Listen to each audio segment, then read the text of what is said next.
Hello, Cubs fans, and welcome to a brand new edition of Cubs on Tap. Happy New Year. We are back.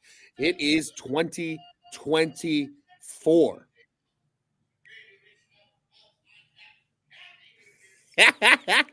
It's on Juice's end. I am Ron Luce. I am joined by Tyler Edmonds, and we got another guy joining us here in just a minute. Tyler, before we get into everything, dude, how are you doing? Happy New Year, man. I'm doing great. Had a great Christmas, spent time with the family, did all kinds of stuff. Went to Top Golf the day before New Year's Eve, had a blast. Didn't do much on New Year's Eve, kind of just chilled around the house and ate a lot and just, had a good time. But no, man, I'm great. Great to get back on here, talk to you. The only thing, I'm freaking bored, Ron. I'm bored out here in Cubs land. How are you? I'm good, man. I'm also bored, and we got a fun show though in store for us. I think that's a great way to segue into this thing. We're going to talk about a ton, but first we gotta find this guy. I don't know where he is. Oh, my! Is he back? Is he back?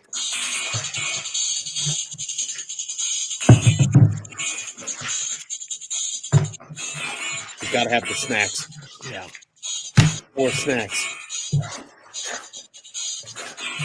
I think I know what he's got, Tyler.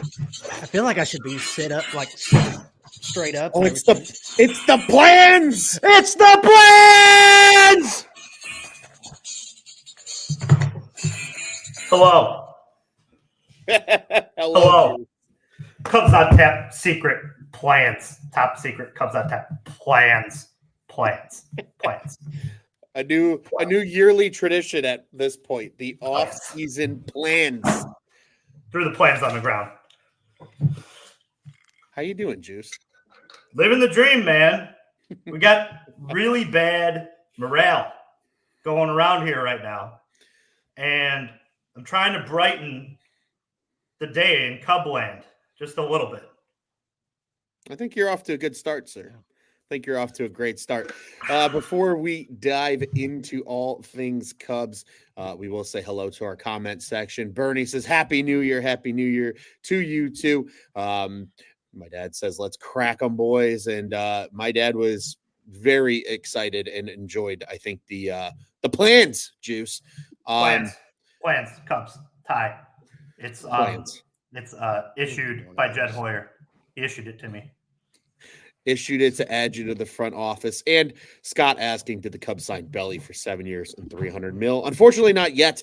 But Juice, do you want to get into the plans that you've been keeping from us and dive into some of these things that the Cubs could potentially do this offseason? The plans are still in motion. There are still good things that can happen from this offseason. I know Twitter will tell you otherwise. But there are still good things out there. Bellinger is still a name. And as these days go, it seems more and more likely that the two are connected. And I think that there's still home run bats out there. See, this is a great thing about where the Cubs are in terms of their team and their roster. They have great pitching depth in the minors and at the big league level. I don't think we've stated enough on this show how many different guys filled in last year because of injury and still had good years. Yeah. So there still is a route there for pitching wise. The bullpen, a lot of the names haven't even been signed yet. The big ones, I mean, there's still your Stevensons, your Haters. Kenley Jansen's a trade target that maybe will go down this rabbit hole later today. Mm-hmm. Cody Bellinger's still there. Rhys Hoskins. All these names were linked to the Cubs prior to this offseason beginning and losing out on Shohei Ohtani and some of the Japanese players, which, hey, that sucks. But I'm sorry, we're not in LA. That just is what it seems for, Japanese-born players who come over. They want to play as close as they can because they could puddle jump to Hawaii, and a lot of them have places there. And then they can go home more often than not from LA than they can from Chicago. So, yeah, I still believe, and I'm trying to inject this aura of belief, but I feel like there's so much negativity when really we're in like the first quarter of free agency. Yeah, it really is a different game in Major League Baseball when it comes to free agency, right? I think and this is admittedly something that I suffer from too in terms of frustration as just a fan, right? Is right, the NFL, the NBA, the NHL, they have that first day or that first week is crazy. It's signing after signing after signing, and it's this high intensity sequence that lures fans in. It really is. And baseball is the total opposite.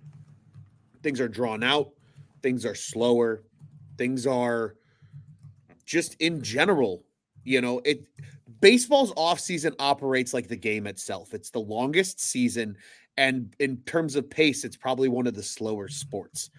And everything in baseball operates in that exact same way. And it's kind of funny when you add to it and think about it like that. But Juice, I agree with you, man. And there's still plenty to talk about, like you said. And I think that's a great place for us to start here tonight. Are the belly rumors, right? 5 days apart, you have two MLB insiders in both John Heyman and both John Morrissey, who say, hey, the Cubs and Bellinger, it's the most logical thing to happen. How much do you guys honestly believe that that's the real truth here with Bellinger? Or is it just, hey, because nothing's happening, they're fetching at straws? Go ahead, Tyler. No, go ahead. I just think that as this market's transpired, names have come off the board, and different destinations for Cody Bellinger have also come off the board. I think that there's a logistical scenario where they're just left with each other, and I'm not going to say that that's a bad thing. That's probably, in Cody's sake, that's probably a good thing, because he's going to still have, the staff was announced today from Craig Counsell. The hitting coaches stayed the same. It's the guy he likes to work with. I forget his name. I'm blanking on that. Ron, if you could help me. A lot of that staying the same. It's a liked place. It's a place where he can play a couple different positions to help his value. Obviously there is no solution at first base right now. There is a hole in center until PCA can, become a major league bat. So I do think that it's a more than likely chance that both of those interests are aligned, and the money for them is going to be comparable enough to where we thought he would get in the beginning. I think that's just the logical explanation. And I think that's why the percentage and the reports make so much sense, because at the end of the day, I don't think that there's a lot of proven contenders out there right now who are willing to spend to make their ball club better, because of all these regional sports network deals too that are kind of throwing off a little bit of the market. And also too, you look at Cody Bellinger and what he's going to demand and what Scott Boras will demand. There's just a lot of mutual interest. And I think that at the end, that just carries more water than we think. Yeah, 100%. And quickly to add to what you have to say before you go, Tyler, as Scott said here, Dustin Kelly is returning. So now Cody can sign, as Scott says in the comments. Tyler, your thoughts on this? I agree. I think within the last, I don't know, before maybe the last 2 weeks, it was kind of narrowed down to Chicago, Toronto, and you heard San Francisco a little bit. You heard New York. I believe New York's obviously out. Toronto was in. I feel like with them signing Kevin Kiermaier, they're not going to have room for Bellinger to play, especially unless I just don't see him playing every day in Toronto there's just too many pieces to move around in Toronto, because you've got Vladdy at first. Maybe he DHs a little bit, but Toronto seems out. And so you've got Chicago, San Francisco. I think both can offer similar contracts. The only thing about San Francisco is, one, the opportunity for them to compete right now probably isn't very high. And two, I mean, you've got the taxes alone in California. So yeah, maybe they offer a similar contract, but and to go back to what you were saying, Juice, he's gotten comfortable in Chicago with his hitting coach, like Scott told us, Dustin Kelly. It kind of almost, like you said, it seems like he's just gonna find his way back to us. And to be honest, I like it. Let's hope it happens. Let's hope it happens before Cubs convention. Yeah, and that's something we're going to get to, I think, a little bit later in the show in relation to CubsCon. But guys, I agree with you, right? I think the Toronto Blue Jays moves that occurred really made it feel like they were, at least from Bellinger, moving on, right? I think they could still be big players in other areas this offseason, but that's a team, if you're really looking at it, probably doesn't have a ton of holes, right? They got away with guys like Kiermaier and Merrifield playing out in center field last year. You have the big bats, right? You have the Dalton Varshos of the world in the outfield and George Springer as well. And then, right, like you said, Tyler, you have the youngsters on the infield. Maybe they're the team that goes back out and gets Matt Chapman on a friendly deal to come back to play third base for them with Bichette at short and complete that left side of the infield. So I'm in agreement with you. I think this offseason, there was just so few teams that fit what in terms of need with a guy like Cody Bellinger that were going to be big players. And the Giants even too, right? Jung-Hoo Lee is a center fielder. So that's already time you'd be taken away from Bellinger playing center field potentially anyway. Does he immediately want to become a first baseman right out the gate? And maybe teams are pitching him saying, we'll pay you to come play first, but we're going to pay you like a first baseman. Now, I don't think that's what he wants. He wants that center field money. And that's not what Scott Boras wants either. No, but that was also what I think is taking so long for this because I think that the Cubs are looking at him like, I'm going to pay you to be a center fielder for maybe a year, and then I'm moving you to first.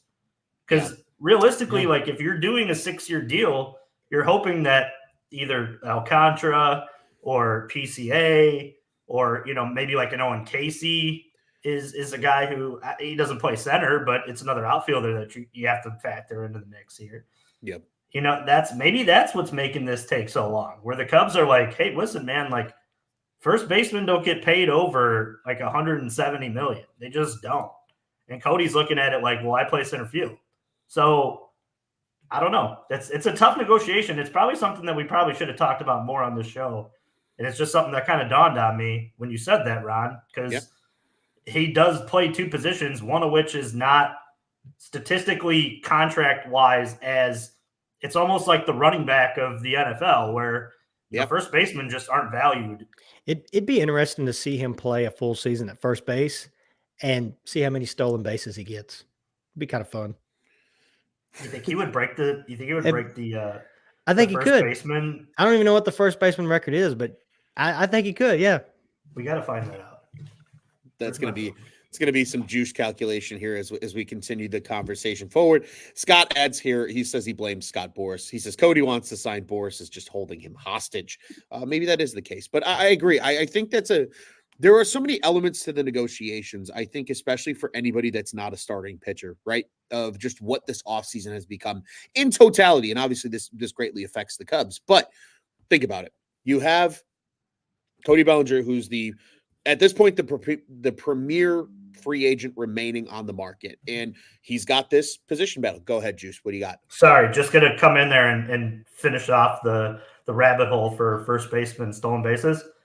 Jeff Bagwell and Joe Carter are the two that 30-30 guys played first base. There are only two that did it. And Jeff Bagwell has the most in first baseman history with 202. That's crazy. That's wild. Would have never guessed that. Maybe Cody can take that over in the future. But again, I think that plays to that, right? You asked the question, is Bellinger a first baseman? And then the other biggest bat on the market right now, Rhys Hoskins, also a first baseman. So again, that market probably is what is playing and probably playing out as long as it has. And then you factor in on top of it, right? All the pitchers kind of had their backs against the wall because they needed to wait for Yamamoto to sign. And then everything was going to happen. And that's effectively now where I think we're at with a lot of these teams. I think the Blake Snells of the world, I think the Jordan Montgomerys of the world, the Shota Imanagas of the world, like these bigger pitchers are probably going to start signing here. I would imagine probably the next 2 weeks of just the market's kind of set. And obviously Yamamoto got a stupid amount of money. So that might either prolong discussions because teams, Blake Snell might be coming in saying, I want 220. And every team looks at him and goes, absolutely the fuck not. Or maybe it's just because these guys did want to just see like where they thought they would ballpark and how that's going to play out into their fortune. So it's going to be interesting. But again, a lot of things that could play out. And again, especially with Belly, it's just kind of where things are landing right now. But gentlemen, we talked about going down some rabbit holes. And this is the fun part of the conversation. And this is why we want to encourage all of our listeners, whether you're on X, Facebook, YouTube, wherever you are, join the conversation, post a comment in here. We'll show them on the screen as you've seen throughout the broadcast today. Rabbit hole time is the exact time to post thoughts and comments, and that's what we're going to go into a little bit here. And Tyler, you brought up a great point to start things off here, and it was one that you brought up in the pre-show, a kind of a question you had. So I want to let you preface it, but it involves an old face that Cubs fans got used to over the last 2 years in the starting rotation.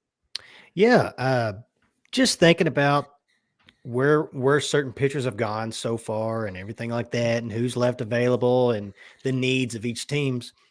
Is a Marcus Stroman reunion a possibility? Because I don't know. It seemed like when he opted out, and I believe he left a message. I think he left a thank you message there, and it just kind of seemed like he was gone. But now, the more that you sit back, you see who's gone where, who's left, who needs what. I don't know. Is a Stroman reunion a possibility? I think so. I think if he were to go back to the day he opted out, he wouldn't have opted out. I was fixing to ask you that. I was fixing to ask if you wish he would have stayed in the contract he had, because I don't know. Do you think teams are surely maybe he wasn't at 100% at the end of the season when he came back because he just came from the bullpen. But do you think that might be a reason why we haven't seen teams bite on him yet, because of the way 2023 ended for him? I think so. It's tough to invest, and let's use the opt-out was what you could have opted into, what, 22 million, 23, 21, something like 21? that. It was over 20. Yeah. So he's 21. definitely asking for like 25, 26, right? Like you don't opt out if you don't think that you can go out and get more money. Yeah. So do you really think that anybody's going to pay 26 million for a guy that you don't know if he's going to make, the 30 starts you need to? No. I think his market right now is probably closer to like 14. I was say, do you think he signs a similar contract from last year for less money?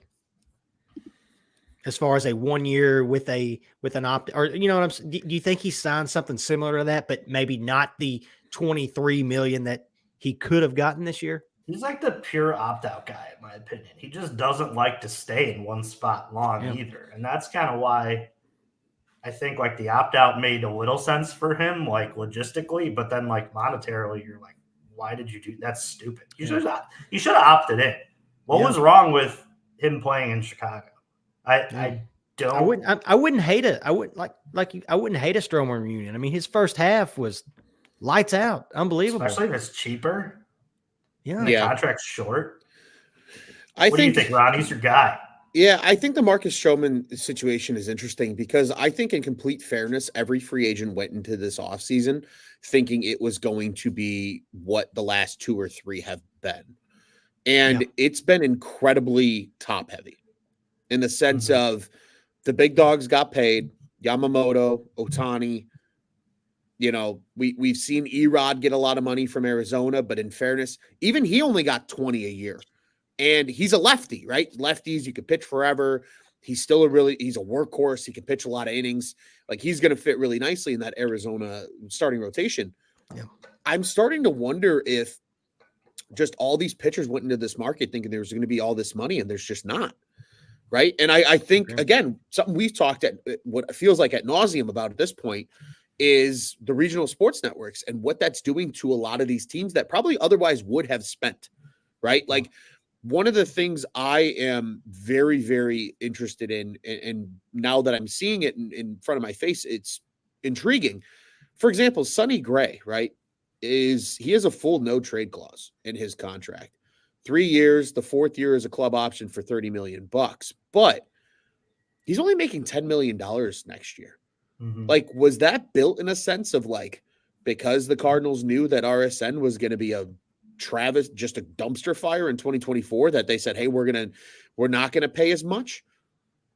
I think that's something interesting to keep in mind here, because I really do think that Marcus Stroman probably went into this offseason going, there's going to be a lot of money. And I think guys are quickly finding out that it's not a lucrative free agency class this year. And I think that's just because of how many teams are getting impacted on cash flow. That being said, that benefits a team like the Chicago Cubs, who have their own cash flow created from Marquee Sports Network and everything else built around Wrigley. Right? I mean, I don't know about you guys, if you got out to the Juice, probably more so you, obviously, Tyler, you weren't in town, but the Winter Wonderland at Wrigley Field. I wish I did. I heard it was amazing. It was cool. I got to see that this year. Loved it. My only complaint, they need to get better rental ice skates, because those things killed my feet. They were awful, absolutely horrendous. I didn't bring mine, and I regretted not bringing them. But outside of that, dude, it was so cool. Like, they did it perfectly. I think they did it great. But again, that's just additional cash flow. It's just more money for them to spend. So they can sit here and go, we're the ones at the table with the money. What do you want to do? Do you want to come play for us at our number? Or do you want to sit on the sideline and not get what you wanted? Maybe Marcus Stroman does come back. How crazy would that be? How smart would Jed look if Stroman comes back at 12, 13, 14 million dollars? Maybe like a Lucas Giolito type contract. Yeah. I think he's a better pitcher than Giolito is. I do too, yeah. So if you could get that money for Giolito, but see, that's actually a great point though, Tyler. If Lucas Giolito's getting 16 and a half. 16, yeah. Maybe Marcus Stroman does get his 20. Mm-hmm. And he's just, I think a lot of guys are just waiting for who's desperate. Juice, you and I had this discussion today. We had a Bears discussion today and said, we were talking about Draft Day. The movie came up. For anybody that listens to Bears on Tap, great movie. You know that there's great tons of Draft Day references on every single episode. It's like our version with Moneyball. Here it comes on tap. But you brought up, right, like who it starts off the whole movie. Who's the most desperate GM in football? And of course, they call Kevin Costner's character, because the Cleveland Browns are the Cleveland Browns. I love that they actually used Cleveland as the inspiration of the movie. Anyway, let me get back on track. But if you're the free agents in this case, you can play the same game these teams are playing. Who's going to get desperate enough to finally pull the trigger? Because that felt like a Boston kind of getting, I don't want to say desperate, but they're like, we need somebody to come in and need innings this year. We just lost, we've lost a lot. We're not rebuilding. We just need a guy to come in and eat. We can afford to give Giolito 16 and a half, and they just went with it. So it's kind of this weird like seesaw effect, it feels like, where teams are sitting here trying to hold out and wait for guys. And then some of these guys are like, I'm in no rush. I have all the training facilities I need to stay in shape. Like, I'll wait till somebody gets desperate enough to give me my number. And maybe that's another reason too that we haven't even thought about why this offseason is going so slow. Yeah. But guys, also another thing that we talked about, another rabbit hole we'll kind of keep diving into here, but I'm just going to pivot the conversation a little bit, is what if a lot of these teams are looking to 2025 and a large free agency class? And we talk mostly about this with the Cubs, right? Because they're going to be one of the big players with the money. They don't have an RSN issue that they have to worry about, like 13, 14, 15, 16 clubs that had Bally Sports need to. Who's to say they're not looking at this free agent class in 2025 that includes names like Alex Bregman, that includes names like Juan Soto, that includes a lot of big names? It's a good free agency class next year. What if the Cubs are like, hey, we're not trying to blow our load in a year that in their eyes just isn't worth it, in order to wait for the bigger dominoes to come into play next year? It's an interesting thought, just because I'll be honest, before you guys hit me with the news as far as the plethora of guys that were available next offseason, in my mind, it was like, okay, Juan Soto and everybody else, right? And which Juan Soto would be a amazing pickup next season. But then when you guys said the plethora of just horses on the mound that are going to be available next year, it makes you think that, like we said before the show, it makes you think that that could be a possibility. Make it through 2024. We're still, this division is weak enough that the Cubs can compete and make the playoffs. It's like you said, Ron, the team that made the NL last year, just a few months ago, won one more game than the Cubs. So I didn't really, that thought never really crossed my mind. All I'm thinking this whole offseason, well, who we adding for this year? Who are we adding for 2024? But then I didn't even know that Garrett Cole had an opt-out after next season, which is a guy that's coming off of a Cy Young award award trophy, whatever. If he puts up even just remotely close to what he does, I mean, that guy is going to be a opt-out for sure. If Yamamoto can make, because that's probably what guys like him and even Zach Wheeler are probably thinking is, oh, if this guy, no disrespect to Yamamoto, this guy, I get it. The Japanese baseball has greatly improved over the past few years, but still these guys in the major leagues, some of them got chips on their shoulders. Garrett Cole, Zach Wheeler, all of them have chips on their shoulder. Oh, if this guy thinks he's going to come over here from Japan and make the richest pitching contract in all of baseball, and maybe he doesn't make as far as all together, but like maybe he tries to make a higher annual salary than Yamamoto. Maybe that's just who knows? Maybe that's a chip on a shoulder that a lot of these guys have that could opt out or be free agents after this season. And with what you guys are bringing up, it's a very, very interesting thought that could possibly happen. Yeah. It is. It's a crazy class. So just quickly, a couple of these names here, if the pop-ups for Spotrac will cooperate with me here for a second. We got Garrett Cole has an opt-out potentially next season. Zach Wheeler is just flat out a UFA next season. There's a ton of really good relievers too. Kenley Jansen's available next. Charlie Morton's a free agent next year. Obviously, he feels like an ageless wonder at this point. But, I mean, we've seen it time and time again. These guys can pitch well into their late 30s. But there's some big names at the bottom of this list that, are really those first-time UFA guys here. Max Fried, Corbin Burns, Shane Bieber, Walker Buehler, just to name a few. It's a loaded class. So it really does kind of make you sit back and wonder, like, are the Cubs eyeballing 25 as well in this process and say, we're happy to spend a little bit of money this year at the number we want to, but like, that's where we're really going to go a little heavier and maybe give some guys some more lucrative deals, knowing that you have the opportunity to go for it further. And I think that's why this has made everybody suspect that the Cubs are going to use the trade market more than they're going to use free agency. Because if you look at the names they've been attached to, they're names on expiring contracts to where that deal is off by the time you get to 25. Yeah, Tyler Glasnow would have helped you win next year, this coming year, but then that name is off of your books at $20 million. Right. There's a bunch of different names like that they've been attached to. Shane Bieber,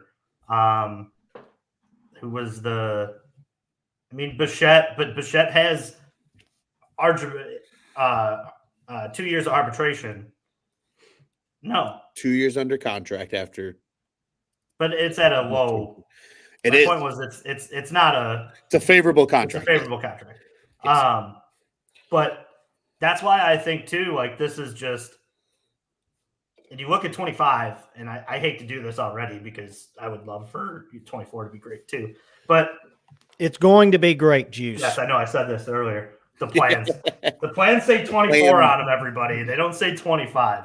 But the Cubs' needs are met more by the free agency class next year than they really are this year. You can make that argument.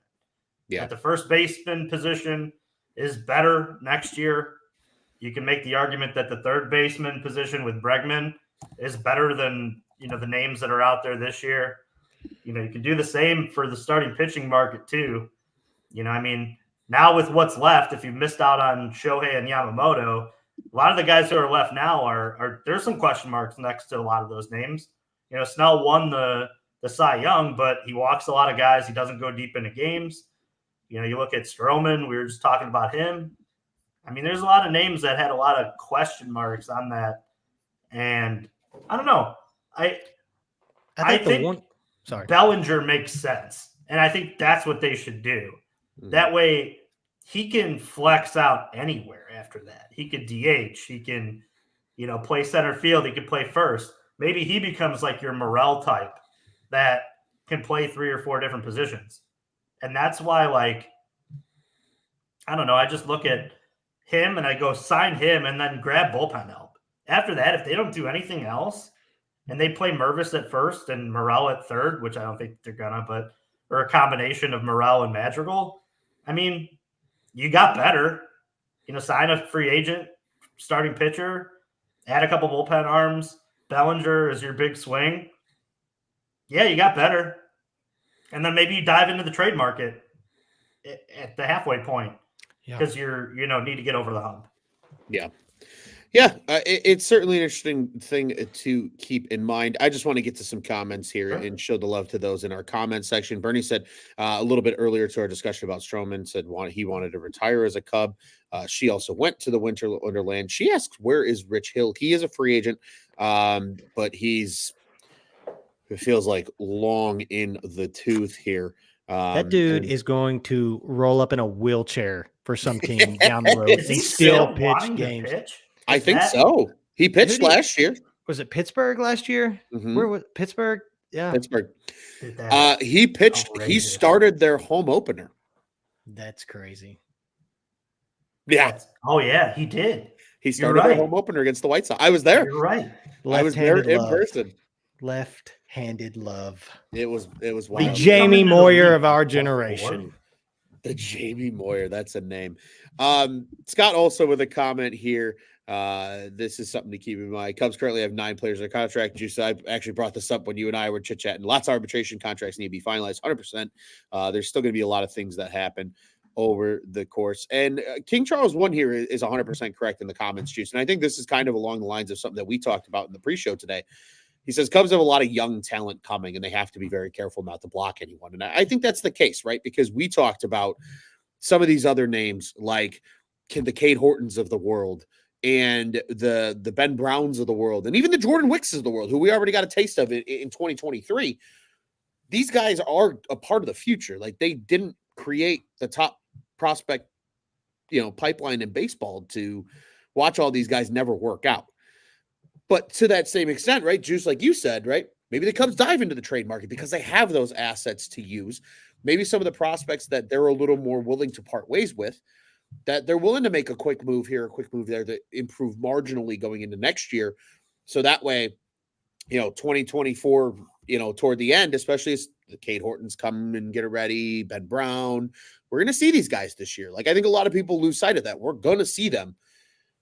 You certainly don't want to block them either. And I think that is where maybe you get a bunch of these guys on just short 1-2 year deals that you add in free agency, you add via trade for, only a year or 2 of control.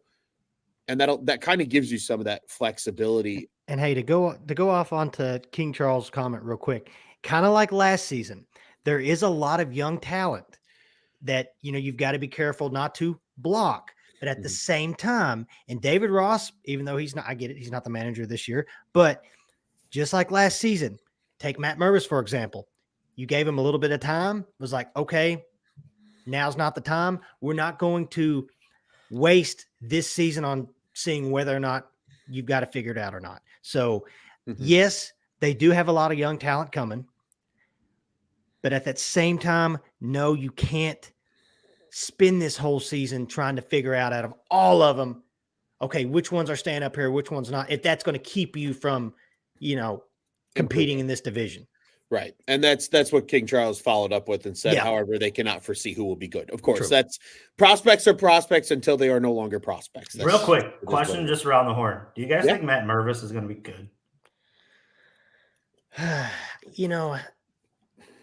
Go ahead, Tyler. I have thoughts. Too soon to tell. I'm glad you asked this because I had a buddy, my buddy Kyle, If he's listening, he listens sometimes. He's a big Cardinals fan. Ugh.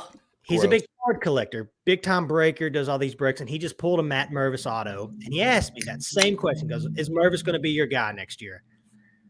I was like, man, I feel like a lot of fans got really hyped about his hot stretch in what was it, AAA or AAA. His rise not- up too. And I mean, not just to in say, general. I'm not to say that he's not going to be good. And we just had a small sample size last season. I don't think he's going to be that guy that we saw in AAA that's like, oh man, this guy's going to be that 30+ home run guy. I don't see it yet. Obviously, I could be wrong. Not to say he's not going to be good. I just don't see him as that 30+ guy that maybe a lot of people thought during his stretch in AAA, 2 years ago now. I want Matt Mervis to be good. I do. I think the best use for Matt Mervis is to turn around and trade him for Josh Naylor. And that's Like fair. to me, like that's the type of thing where I think he brings the Cubs the most value. And he very well could go somewhere else and be a really good ball player, and that's great. Well, hey, Cleveland, just with that Naylor, Cleveland would be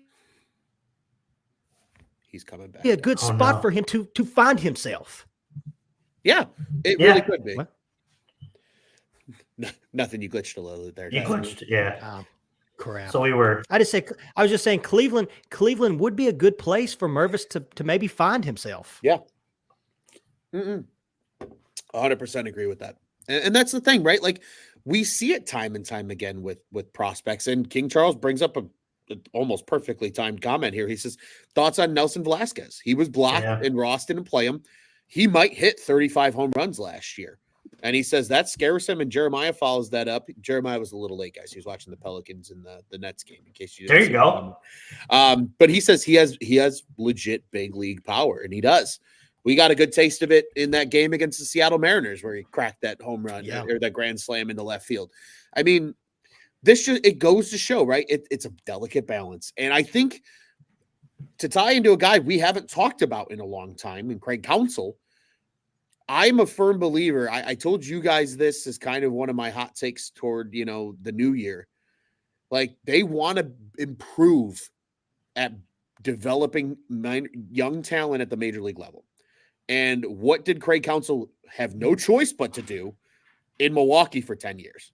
Exactly that. You got to make it work with cheap talent. And usually those guys are young, and they did. And they made it work for the entire decade he was there. They were at least competitive. Yeah, they didn't win the division every year, but they were at least in the conversation. True. The only thing with Milwaukee is he did all that at the same time. He didn't have a choice because of the ownership. Sure. And that's the difference, right? With the Cubs, like he can do some of that grooming while still having Cody Bellinger getting paid, $27.5 million, $28 million a year in center field, hitting 300 and hitting 30 bombs. That's cool too. You're not getting that in Milwaukee. Plus, a Dansby Swanson, plus an Ian Happ making $20 million a year, plus say I'm making $20 million a year, right? Like that's the difference here. But I do think that's something that Jed and Carter and Kantrovitz want to see now more at the major league level. What is the one thing that has failed this franchise for the last decade and a half? Guys get to the majors and never improve.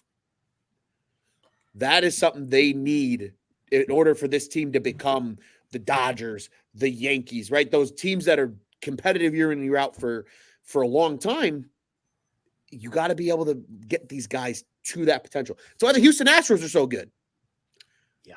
I don't want to throw stones at Craig Counsell, but I think when we talk about Craig Counsell as a Cub and his time in Milwaukee, we need to also understand that good starting pitching and good pitching in general will cover a lot of bad. And it's really easy to manage and be the smartest guy in the room when you have guys like Corbin Burns and Woodruff and Peralta. And absolutely. I don't want to sit here and be like, he's the magic touch. I want everybody to understand that that Milwaukee team, yeah, we make fun of them because they're Milwaukee and they're an embarrassment in a lot of ways, and they make us laugh. But they have elite pitching, and they have had elite pitching for a really long time. And that makes people look pretty good. I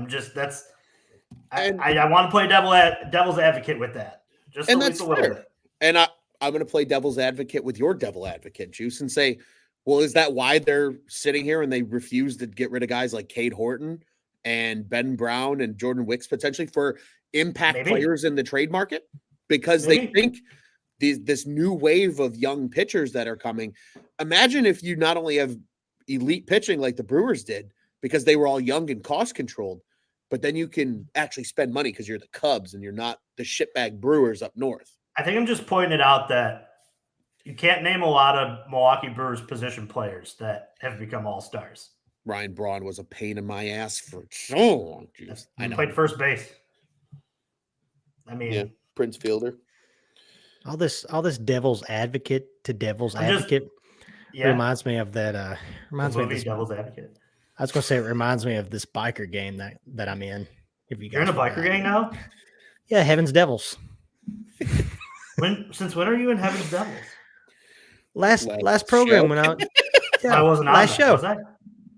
I don't remember. You I just- you guys, devil's advocate to on the devil. I was show. like, He "Oh, there's so reminded many us. devils." He reminded us before he reminded us that the Cubs are open for business. Yeah. Oh, see, I was so excited about being open, I forgot about Heaven's Devils.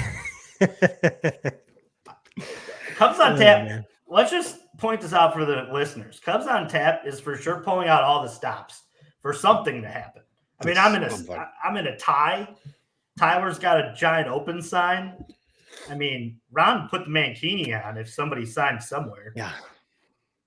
If a player signs in time for our CubsCon show next week, I will wear the Mankini on the CubsCon show. At this point, I'm just hoping Cody signs at CubCon. Okay. When we talk, let's go down this rabbit hole really quick before we get into our kind of content segment that we have planned for this show. Could you imagine just the adrenaline rush level of like when they're announcing the roster and they say fresh off sign, like if they can keep it quiet, like Jeff Passan can't even like get to it in time. Like fresh off signing a 7-year contract with the Chicago Cubs. Welcome back, Cody Bellinger. That place is going to go fucking ape shit. Nobody's making it to the Saturday morning panel because everybody's going out to the bars till 2 a.m. on Friday. Yeah. Boy, we would be insane. He's going to sign on this Sunday when we all leave. That would piss me off. It's going to happen. Oh, I'm telling you.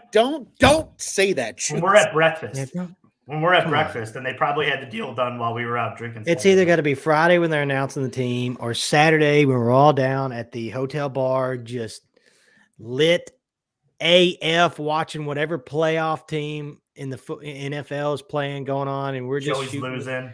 We're just carrying on, probably meeting 4 different people we've never met in our lives and just having the time of our lives. And it just bam happens right in the prime of it. Just right in the prime of it. Trey Mancini signing last year, but on steroids. Exactly.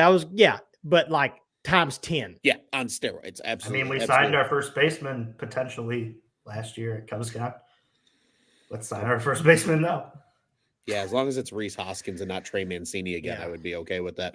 Rhys Hoskins signings like last year's Trey Mancini that would do the trick too. That'd be awesome.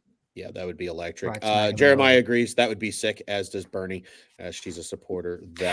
By the way, Bernie, Rich Hill will be 44 next season if he signs somewhere. His arm is 44. Yeah, that was in our comment section here. Scott from Iowa a little bit earlier said Tucker Barnhart just signed a minor league deal with Tampa Bay. He will be an all-star next year. Probably. Tucker Barnhart. Tucker Barnfart. Jeremiah says he hopes they bring back Ryan Dempster's late night show. They are. It's on the list for Friday night. We'll be there. That one was fun last year. We're definitely going to enjoy that this year. Demp does a good job with the late night show at CubsCon. I know that's Molson's up there. Couple Molsons. Yeah, you got to get the Canadian roots in the building. It's Budweiser does it, right? It's the Budweiser late show.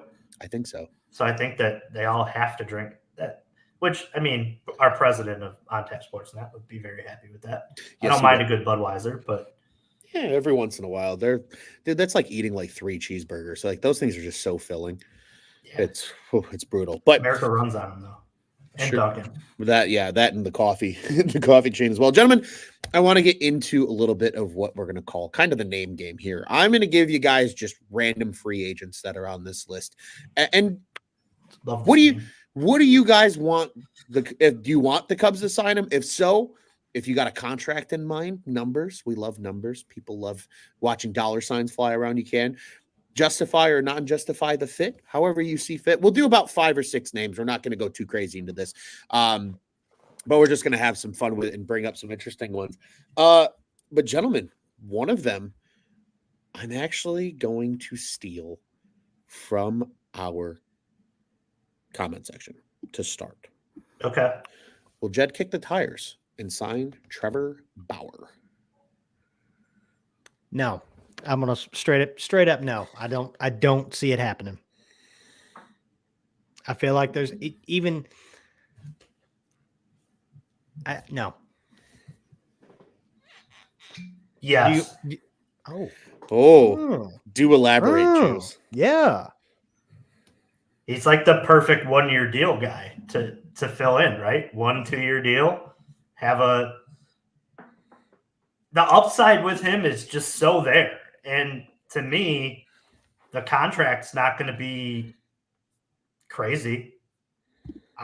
Do you think he's going to command tons of money? No. I don't. No way in hell.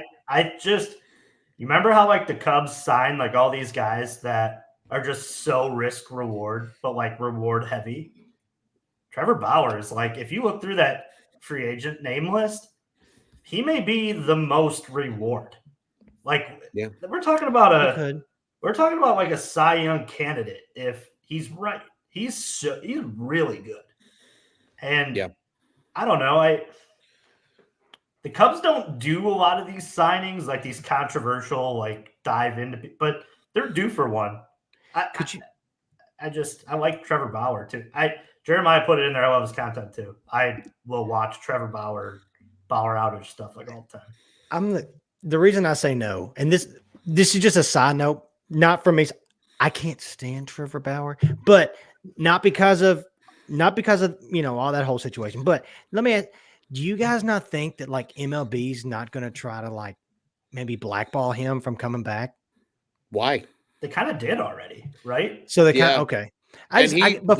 He cleared his name. I mean, I just feel like before all that happened, even though he was innocent, I feel like it was almost like he was just building this list of reasons as far as like it seemed like, just in my opinion, it seemed like Rob Manfred, it seemed like Bauer was like a thorn in Manfred's side that whole season. What was it, in Cincinnati? Maybe. I got And one better for you. It was almost like he was looking for a reason to just be like, you're out. And do you think that Rob Manfred hates the fact that he brings light to what baseball players do in the content he makes, and that's because the old that's true. heads I will agree with that. Don't like that. I don't like that about Manfred as far as this whole old school. This is the way we always did it. I will agree with that. I like the fact that Bauer, like Jeremiah and Juice, you've got with this comment as far as giving us.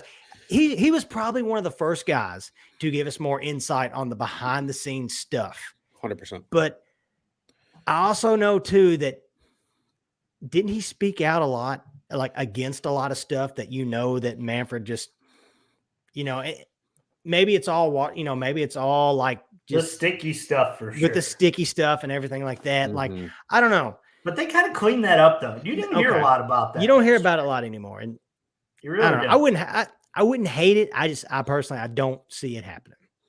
And too, like, I mean, I think if we were betting, if they're going to, I would say no, but I look into it for sure.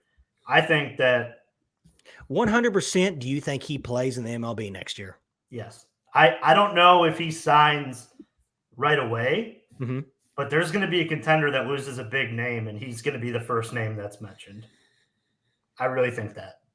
Or hot take, he's that he might get to a point where some team that just needs somebody that's going to cost very little is just like, hey, we'll give you $2 million for a year. Come throw in.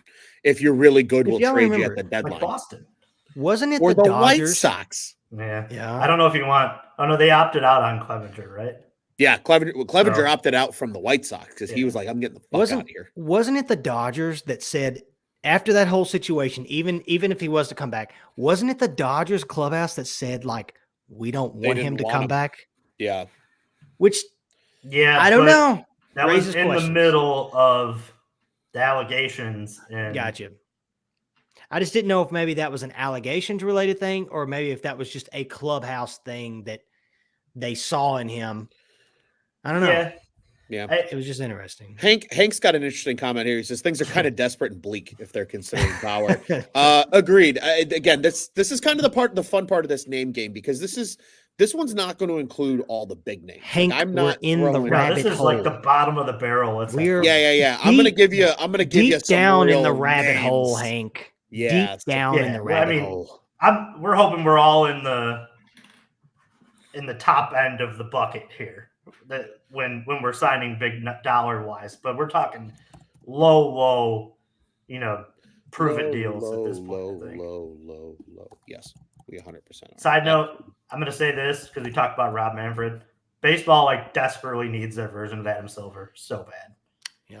Yeah. I certainly cannot argue that he has been good for basketball. Indeed. All right, gentlemen. The next name on the list. This one's fun. It's at a position of need. It's not the name that you guys are expecting me to say, and it's certainly not the name I would want to see, but a certain somebody has familiarity with him. First baseman, Carlos Santana. The guitar player? No. Unfortunately not, Juice. No, because they're going to get Cody Bellinger. And Carlos Santana will just be in the way of that. Isn't he also like 44? Same age as Rich Hill? He is 38. Yeah, too old for me. Same thing. And he had the second highest WAR he had the highest WAR amongst all first basemen. Rhys Hoskins in 2022 had a 2.3 WAR. Santana had 2.7 WAR last year.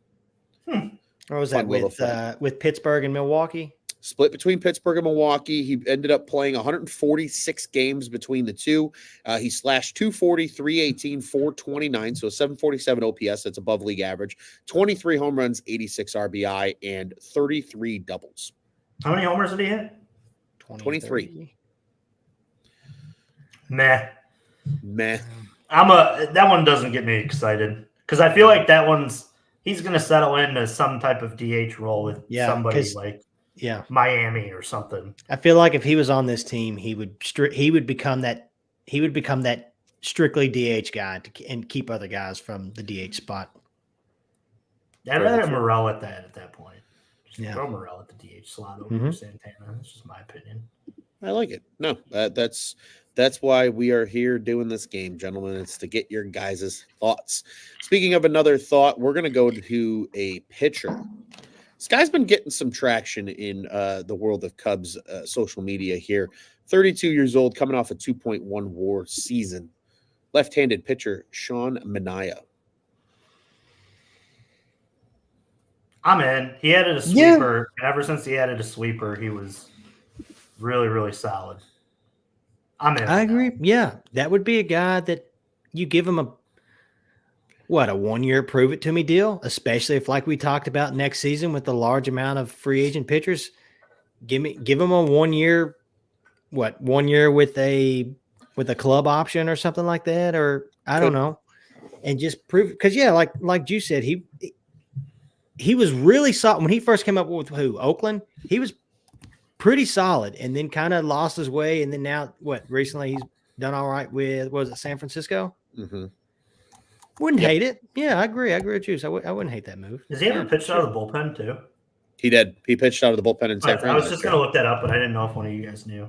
Yeah, but he kind of split time last year. Like he started games and I was going to say if it doesn't work on the mound, how many left-handed relievers did we have last year? Other than Drew Smiley, you had Brandon Hughes that was there for 3 games.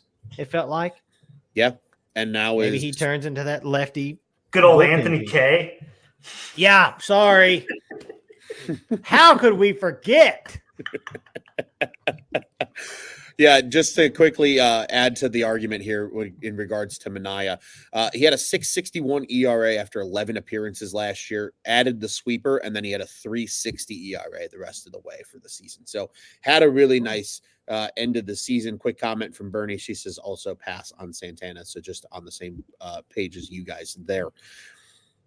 Another name for you gentlemen. This guy also a starting pitcher.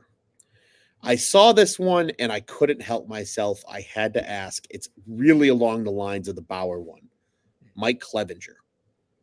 No, History there with Carter that is Cleveland. a capital N-O. Yeah, I can't say that quick can't. enough. You can't do that. You can't.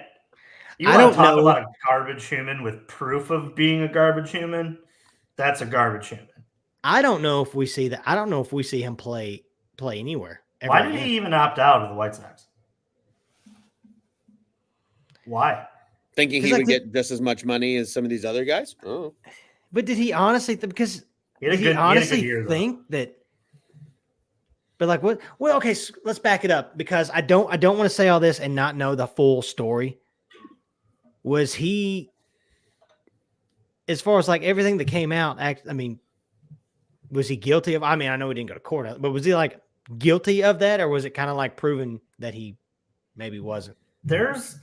Because I've heard for some reason I thought I heard or read somewhere that maybe that all kind of got like,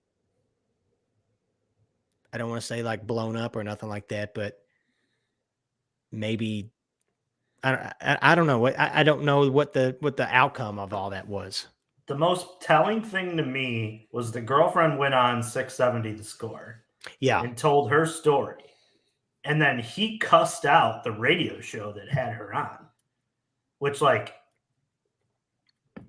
that just screams guilty man to me. Yeah. At that point, like if you're gonna if you're gonna belittle somebody for trying to tell them their story, there's probably some smoke with some fire. Exactly. And you don't even. I don't know. He was never like we just said here. He was never guilty. Yeah. I don't. Yeah, that's. I feel like that's a. He's a piece of shit. Capital, because like, I mean, you want to talk about piece of shit human, like piece of shit human. Because think about, not to bring up bad memories, but with Russell, once that story came out, done. No, like nothing.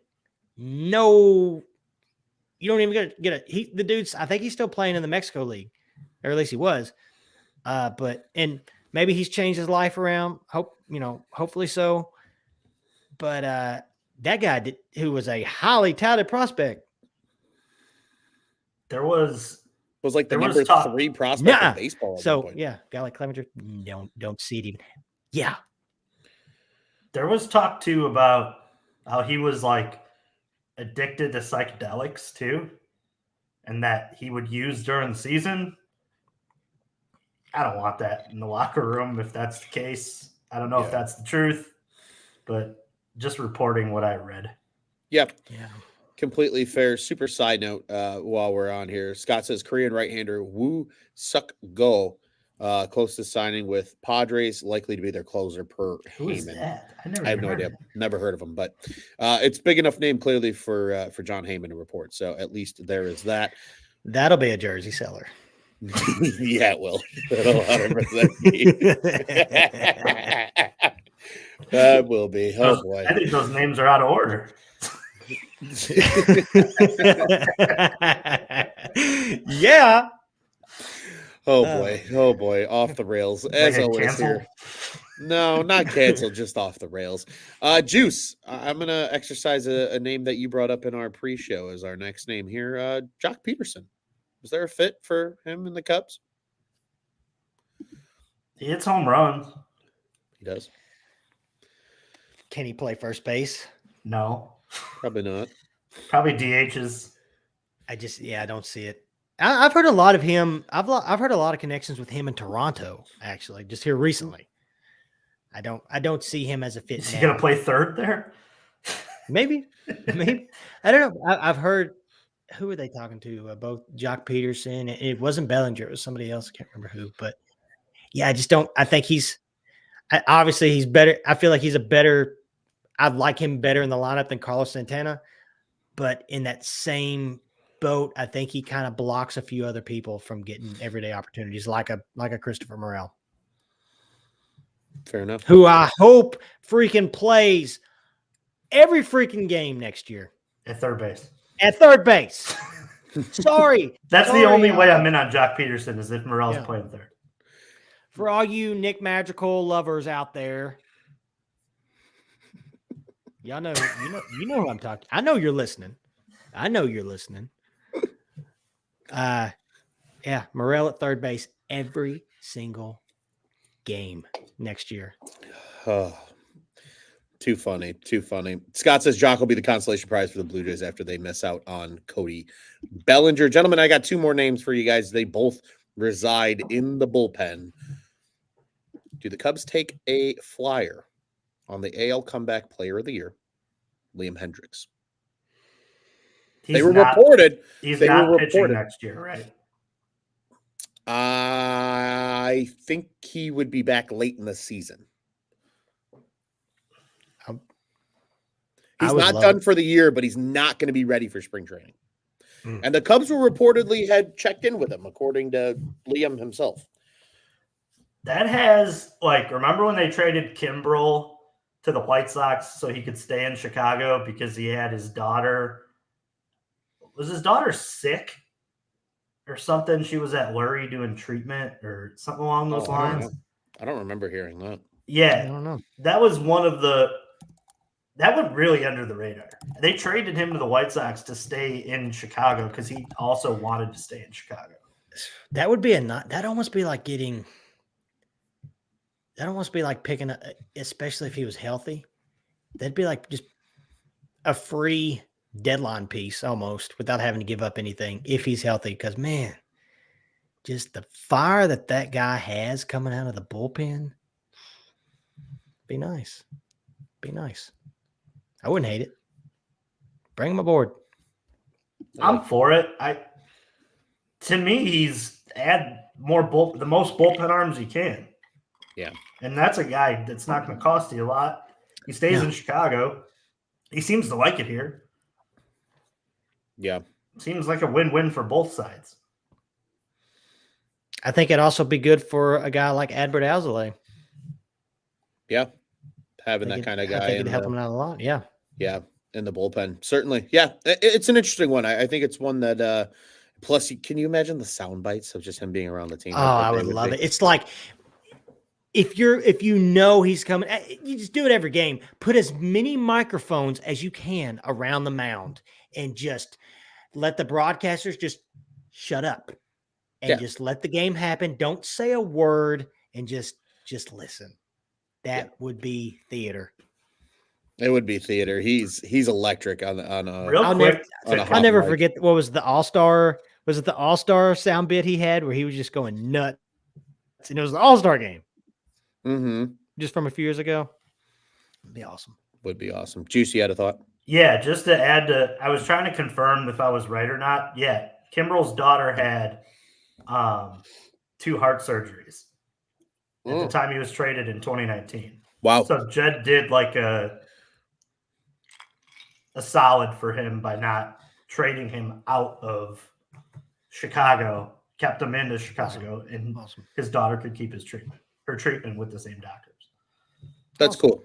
Yeah. You like hearing that they do take into consideration some of the people's side as well, when the situation and circumstance calls for it. I do want to get to some comments, but I do want to get to our last. I got 2 names for you guys. I lied. It wasn't just one more. That's fine. Again, both relievers still probably 2 very different answers. But the first one, a reunion of sorts. Former fire throwing left-hander Aroldis Chapman. I had a feeling you were going to ask this one.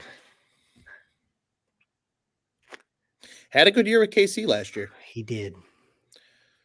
And It's a then- slip. Oh, it's a then the slippery Rangers. slope.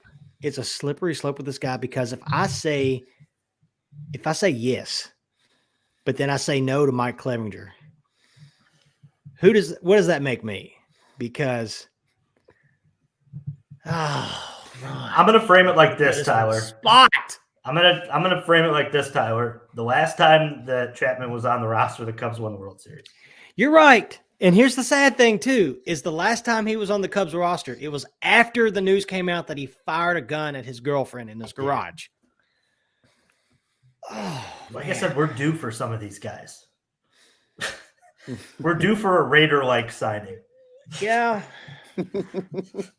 Tyler looks in legitimate pain right now. I know it sucks. Just say it. You know you want to say it. Okay. You sold me on World Series. I'm not a piece of shit human being, though. Okay. All right. Bernie the- says Chapman for pennies. Yeah, he probably wouldn't cost much It would have. Yeah. at this We'll go point to- in his you're probably career right. either. We'll go to church after it. We'll Yeah. say sorry. Don't buy his That's jersey. goodness. I don't know. It's Yeah. just a weird. Oh, it's just a weird situation with him, man. It'll all work out anyway. He'll give up a home run in the ninth, and then Montgomery will close it out. Yeah. Jordan Montgomery this time. That's a spicy one just in itself. All right, last name, gentlemen. This time he's a right-hander, throws really hard, only 27 years old. Jordan Hicks. Yes. I thought did he not just get picked up by somebody? Not according to MLB.com. Oh, then yes, definitely yes. I would love for him to come over here and become that guy that he that everybody in St. Louis thought he was going to be. Like he figures it out. Tommy Hodvey's like, hey, come here, man. I know exactly what you need. Here it is. Here's the antidote. Bam. Comes out and just shoves. And St. Louis is just like, why didn't you do this for us? So yes, ultimate, yes. Imagine if they taught him a sweeper. Where was he? Was he with Toronto last year? At the tail end of the year, yeah. Hellion? Yep, he got traded at the deadline from St. Louis when they did their sell-off. They didn't really trade anybody. He's man. not a piece of crap human, is he? I don't I think don't so. think so. I don't think so. He's been hurt a lot. That's I think has been his biggest issue. Gotcha. Is just dealing with a lot of injuries, and it's been unfortunate. But gentlemen, that was our game, little name game. Again, not the top of the top We guys. forgot one more though. Oh, did we? Yeah, one that you hate already. I hate already. Third baseman Justin Turner. Oh yeah, don't know. Or He can't even no, play third base anymore. That's the problem. Maybe he could. Maybe if we gave him like Darth Vader legs. I knew you were gonna say some shit like that. I'd rather. Meanwhile, Ron's holding out for Harrison Bader. So Oh God. Absolutely not. I would. at this point, I'd be okay with it. Just somebody. But the thing is, he'd come over here and shit the bed for us. But then, Yeah, like anywhere else he goes, like he'd come back to Chicago. And go Yeah, 4 he's a for Cubs 4 killer. with 4 bombs. Yeah, he's a Cubs killer. Spicy last down the rabbit hole question for all of you. Hmm. Do you think Nico Horner makes it to the end of his contract? Ooh, that is spicy. I say yes. like He's got 3 years. I Wait say a minute. no. As in, like, do you think that he signs another extension? Like, is he traded before the end of that? No. contract? Why would you even bring that up right now at this point in the They're No. arguably No. their best prospect plays second base. No. How dare Who's you? their best How prospect? You Arguably. How Triantos? dare Ah. you? Shaw plays second and short. That is Like true. that thought has never crossed my mind. I Don't even bring. I'm Man. just and I know somewhere out there, Alyssa from the Bleachers. Oh, is- she's swearing my cussing name. you out. The one thing, and this is not like a deal breaker for me with Nico. I wish he just had more pop because he would be like the second base version of my boy Bobby Witt Jr. But no, I think he What- stays. He stays. Tyler, What if Matt what if- Shaw was that? What if Shaw is Bobby Witt Jr. I'd have to see. And him then first. Nico is how you net your third baseman. Could we just move Nico to third No. or move Shaw to third? No. whoever? Shaw doesn't play third, and people don't know if he can throw it. And that far. he's barely played third. I don't know, guys. Played it 4 games. I don't know. I just like 4 Nico so games. much. Man, and plus you're gonna see him next week on stage in that freaking turtleneck, and you're like, gosh, I don't want this guy to leave, man. This good dressed, good would looking be- guy, nice dressed up and everything. He's no, Vampire No. Diaries has to end sometime, Tyler. Vampires don't die. They do though when you stab him in the heart with a garlic heart. I'll be honest, Juice. That question has never. It's interesting, okay? I'm It is getting interesting- creative here. I know, It's a and short deal. Yeah, you're right. You're right. I just Scott asks trade. man, Nico I don't for even the want to think polar about bear. that. Scott asks trade Nico for. There's the going to polar be a time where you have to find a place for Matt Shaw to play. He's not playing over Dansby Swanson, I'll tell you that. No. And if you can't play third, what are you doing with him? bear. And Nico's on a really affordable contract, And he 11 Yeah. million holds bucks a a year. lot of trade value for somebody in a second baseman crew in the major leagues. That is very, very thin. Here's the thing Scott, as far as Nico for and he polar plays bear, short. here's the thing. As far as if you did that trade, if you did a trade for a guy like Pete Alonso with Nico, that would have to guarantee it'd be a trade and extend. Have to, right? Yeah, it would have to. Oh, I mean, yeah. If I And I'm that not would- saying like this year is the year that they do it. that would help. Yeah, the that could- pain. That could would be help. very well the last year of that contract, which is Could not be. going to be until 2025.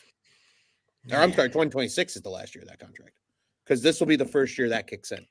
So he's on a 3-year deal now, starting in 2024. What if Nico Horner was like the centerpiece of a deal that netted you your Jose Ramirez? And how many? Like this year? No, I mean like In general, in general, player caliber. I would. What about instead of Jose Ramirez? What if we worked a deal for Bobby? same like same idea. Same idea. Bobby. Okay, I like Bobby. So you'd be okay with Shaw at second? And If Bobby Witt Jr. was at on this, third. yeah. Because yeah. Okay. I would. I'm prefacing what I think is going to happen. I love don't Nico, think he but makes it to the end of that contract. It's It's not not- And I will say, that's just a very interesting thought too, because I just never thought of Bernie wants Nico to be a Cub for life. Gentlemen, a couple other things. I agree It's with been a it. good night of comments and big shout out to everybody. Tyler, I'm enjoying watching you just go through it right now. You need more in that glass. Yeah, you- man. I was not expecting that question. I was was- expecting somebody else other than him. That was good. They came out of nowhere. But hey, we gotta keep you on your toes here. Yeah. Another name that was brought up during our name game, David Robertson is once again a free agent. I like that one. Yeah. Bring him back potentially as well. Bernie said we could have 2 Hendricks pitchers if they went and got Liam I like that. in addition to Mr. Kyle. Jeremiah said, not going to lie, I do appreciate the Nicky Two Strikes clutch single up the Hey, middle. back to just real quick on the Hendricks comment. Yeah. Hendricks comment, like that would be like the clear definition of polar opposites too, as far as the way they 1000%. Yes. and they're just both of their character, like their makeup. Yeah. 100%. 100%. Yeah. Although- That is Maybe the 2 most competitive people in that locker room. Because what I hear from Kyle Hendricks, hates to lose. believe that. Everything I've read, like he's great at everything. Ping pong. I know they play cards. He's good at cards. Like everybody says that Kyle is the most. he's a great golfer. Yes, As he we plays. learned He at- plays boring golf. As we Boring learned golf at is good golf. CubsCon. Boring golf Yep. is good golf. I'd kill to be a boring golfer. Me too. Absolutely kill. I'm a military golfer. Yeah, back and forth. Left, right, left, right, left, right. Yeah. I got you. That's bad. I got you. Another great question here from King Charles a little bit earlier. He says, do you guys know the last free agent represented by Boris the Cubs signed? If Never. Never. That's Really? The answer is never. They've never signed a Boris guy. I think actually, wasn't it Greg Maddux his second time around with the Cubs? That's a good question. That's crazy that even I if still that's thought it the was case, never. wow. Even if that's the case, would not have guessed that. I figured it'd have been somebody sooner. Yeah. Greg Maddux agent was Scott. So is that probably like 2007 or 8? No, earlier than that, buddy. And That's what like was that 03, contract 04. even? It was 03, low. 04. Yeah, because he was at the very toward the end. I think he legitimately wanted to go back to the Cubs because he had already done all the good shit with the Braves. Yes, I love this comment. Wisdom, Nico, and PCA trade for Machado fixes the Padres' salary problems. Scott coming out of left field. Juice, I got another good one for you because this is a guy that I actually had a thought of bringing up on. This was from Scott a little bit earlier. He says Wisdom is the starting DH. And here's why I bring this up. Hold on. Here's why I bring this up. Because I don't know if you guys have seen, but there have been a lot of videos surfacing this year more than others of guys throwing in, or doing like the work in the driveline lab with these guys. And I saw one today of Mr. Patrick Wisdom working on his load and keeping the bat through the bat path for longer. Drew Smiley, another guy in there. Talkman's there too, and so is Jameson Taillon. Kind of a question I have for you guys, and this is something I pitched to my dad earlier because I was thinking about this exact same thing. What if the Cubs are banking on so many of these guys who had down years in 2023 rebounding that they're not going to be overly aggressive in free agency this year? Didn't they do that last year? Kind of. But what if they do it again? I will say, Patrick's first 2 months, he was like top 3 in home runs, wasn't he? Yeah, at one point, Joey and I sat on here and did a post-game show. I believe after one of those A's games. He was a leader. After one of those A's games, we sat on here and said, "I'm sorry, Miss Wisdom. Whoo, he is for real." And then Joey brought up him being an MVP conversation. And then he never hit again. Nope. And then he never hit again. To Joey Bush. It's all Joey's fault. To Joey Bush. It's all Joey's fault. Joey just catching strays and he's not even here. He's not even here to defend. Hey, by the way, real quick, speaking of Joey, congratulations, buddy. Oh, yeah. Congratulations. I know you're listening or you're going to listen. He graduated high school finally. Finally graduated. No.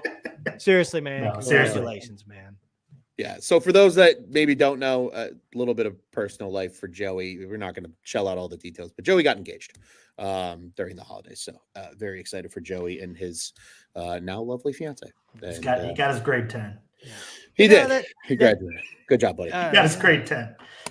Well, Ron, that's an interesting question. Do you really think that's what they're going for, though? Do you really think they're? I don't know. But could you imagine, though, how much better this team is if Drew Smiley replicates what he did in 2022 and with Taillon improving? I think Taillon's going to have a huge year. I do, too. I really do. I think he's going to bounce back really heavy. I hope he has a better first half. I'll say that. What if Patrick Wisdom – I mean, I think we forget Patrick Wisdom still hit like 23 home runs last year, and he barely played. I feel like that role that Ross gave him towards the end, I know people were bitching about it when he played. It actually kind of worked as far as he hit a lot of home runs. His platoon, he did. He made a lot of errors at first base, too, but he hit a lot of home runs. I hope he doesn't go near first base. Dude, that guy gave me freaking stomach ulcers when he played first base. It's like Ron Washington. It's incredibly hard. So bad. It's not that hard to play first base. It's incredibly hard. It's incredibly hard. Too funny. Jeremiah says he's not going to 100%. I didn't know Joey was gone. I'm sorry. We just noticed it too, Jeremiah. Well, that's because Joey ducks in and out of this because the internet craps out. Yeah. Oh man, I'm so bad. Joey, if you're listening, I cannot wait to see you next week, man. Can't wait to see you, buddy. Damn right. It's going to be fun. I think that's a great way to start winding this thing down, gents, because we have one more show between now and Cubs convention. Our full intention here is to have the entire group, Nick and Joey included, with us three, talking about all things Cubs convention. Probably going to share some what we're most excited about with CubsCon, maybe what we're most disappointed about, and so on and so forth. And then obviously a ton of content coming with that as well from all of us at CubsCon. Juice and I will be getting together early on Friday, so that's when it's all going to start. So be sure to keep your eyes on the Cubs on Tap social media accounts, as well as all of our personal accounts as well. We'll be posting a ton of stuff. It's going to be great. And again, if you're going to be there, come join us. Come say hi. By the way, guys, and I didn't tell you all this pre-show. If you see us, you'll see a bunch of guys wearing this right here. Oh, I love it. That's incredible. Come holler at us. Come holler at us. We'd love to fire talk to shirt. you. Because in 2024, Cubs on Tap is going to make America Cub again. Props to Juice. I believe that was Juice's prop. Uh-oh. The sidelines got him after. We're not here to take part. We're here to take over. Cubs on Tap is going to make America Cub again in 2024. Cub. You're gonna Definitely Cub. No, it's going to be great. It's going to be a blast. Gentlemen, final thoughts before we shut this thing down. Let's just give me. Look, I'm not asking for it. I'm not asking for like the big cake, Jed. I'm not just it's like when like your mom used to make brownies and stuff. Jed, just give us something small. Let me lick the spoon. Just let me lick the spoon. Give me something. Just give me one thing. One thing before Cubs convention. Come on, man. Come on, please. Juice. Sorry that I traded Nico Horner on this show. Yeah, you should be sorry. That one, for the people that listen all the way to the end, that one's going to piss some people off. I'm genuinely excited about any potential reactions from that. Genuinely excited. I'm just saying, like, I'm not saying, I'm just saying, like, I'm trying to be creative here. Very creative. It is a way to be creative, indeed. Yeah, that's one way. A couple of quick comments here. Bernie says she'll probably stop by. My dad says we need help. Of course we do. You should know that by now. Yeah. And as Jeremiah says, Maca 2024, make America come again. My final thought: Jeremiah says tomorrow is his final day. He starts his final semester of school ever. Hey, congratulations! Good luck, dude. Enjoy the shit out of it because you only run through that thing once. Have fun, do all the crazy things you want to do, take your schoolwork seriously, but enjoy yourself. Because once you become an adult, you're an adult, and it's just it's the way it is. Bernie says, thanks, go Cubs. She wants Nico. Yes. And what we want you guys to do is to be sure to follow us everywhere we are at Cubbies on Tap on the socials. Be sure to follow our sister show, our brother show, our buddies here at On Tap Sports, and as well the Dinger Boys at Dinger Cubs on the socials as well. Again, we're going to CubCon. I don't know if they're going to CubCon. I have to ask them. I will have to ask. We ran into Jake last year, though, at CubCon. Would certainly be a blast to run into him yet again this year. But we'll be doing a bunch of stuff with them in 2024. Super excited for that as well. Be sure to give those guys a follow. They do a great job as well. And you can catch them when they're live here on the OnTap Sportsnet YouTube page at OnTap Sportsnet on all socials, including OnTapSportsnet.com on the interwebs. And folks, you know the drill. We got it all. Follow us at Loose on Tap, Juice on Tap, Teddy Freddy 270. Joey knows nothing. Nick _ on tap. You know the drill. But we got it all as well. Bulls, Blackhawks, and yes, Cubs fans. You have friends that like the Southsiders too. Send them to Sox on Tap, and we got Bears on Tap too. And we'll be recording tomorrow. Shameless plug for the Bears on Tap crew. OnTapSports.com at OnTap Sportsnet on the socials. The OnTap Sports Network. Go and check out what's on tap in Chicago sports. The next time you hear from us, ladies and gentlemen, it will be Cubs Con week. We're so excited. We'll be live either Monday or Tuesday of next week. That show it'll be the ramp up to Cubs Con, and then Friday and Saturday are going to be absolutely magical as the entire gang gets together at the old Sheridan in downtown Chicago. Jeremiah, we appreciate you. Love you too, buddy. FTC from Scott. What do you say, boys? We get out of here the only way we know how ourselves? This time of year, you got to make resolutions. My New Year's resolution is to crap on the Cardinals more in 2024. And what better way to do that than starting off with a big old fat fuck the Cardinals? Let's go Cubbies. Let's go Cubbies, baby.